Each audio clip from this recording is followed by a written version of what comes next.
Maelfu kwa maelfu ya waombolezaji wameendelea kufurika katika msikiti wa Jamkaran uliopo karibu na mji wa Qom mapema hii leo Jumanne, Julai 7 mwaka 2026, wakishiriki ibada maalum ya kuaga mwili wa kiongozi mkuu wa zamani wa Iran Ayatollah Ali Khamenei. Televisheni ya taifa ya Iran ilirusha matangazo ya moja kwa moja yakionyesha umati mkubwa wa wananchi wakitembea kwa miguu kuelekea msikitini humo, huku barabara kuu zote zinazoelekea eneo hilo zikijaa waombolezaji waliovalia mavazi meusi wakipeperusha bendera za Iran na kubeba picha za Khamenei.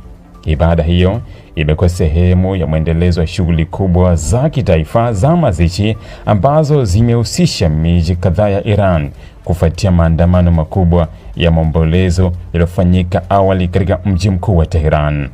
Baada ya shughuli hizo, majeneza yalipelekwa mji wa Qom ambao unachukuliwa kuwa kitovu muhimu zaidi cha elimu ya dini ya Kiislamu ya madhehebu ya Shia na makazi ya wanazuoni wengi wa ngazi za juu nchini humo.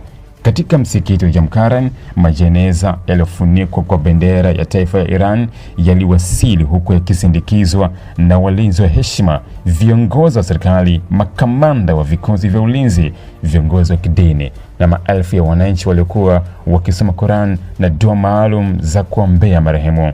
Mbali na jeneza la Khamenei, pia ilikuwa majeneza ya baadhi ya wanafamilia wake waliopoteza maisha katika shambulio la anga lililotekelezwa mwanzoni mwa vita kati ya Iran, Israel na Marekani. Waombolezaji walionekana wakilia kwa uchungu, wengine wakiinua mikono yao juu wakiomba dua, huku sauti za takbira na nyimbo za maombolezo zikisikika katika maeneo mbalimbali ya msikiti. Mamia ya watu walijaribu kulikaribia gari lililobeba majeneza hayo ili kutoa heshima zao za mwisho, jambo lililolazimu vikosi vya usalama kupanga mistari maalum ya udhibiti wa umati mkubwa uliokuwa ukiongezeka kila saa. Viongozi wakuu wa kisiasa na wa kidini waliohudhuria ibada hiyo walimwelezea Khamenei kuwa alikuwa miongoni mwa viongozi walioongoza Iran katika nyakati ngumu zaidi za historia yake ya kisiasa. Katika hotuba zao walisisitiza umuhimu wa kudumisha umoja wa taifa, kulinda misingi ya Jamhuri ya Kiislamu na kuendelea na sera ambazo walidai Khamenei alizitetea kwa miongo kadhaa. Mamlaka za Iran ziliimarisha ulinzi katika mji wa Qom na maeneo yanayozunguka, huku maelfu ya askari wa vikosi vya usalama na walinzi wa mapinduzi wakipelekwa kuhakikisha shughuli za mazishi zinaendelea kwa utulivu. Barabara kadhaa zilifungwa kwa muda ili kuruhusu misafara ya waombolezaji kupita.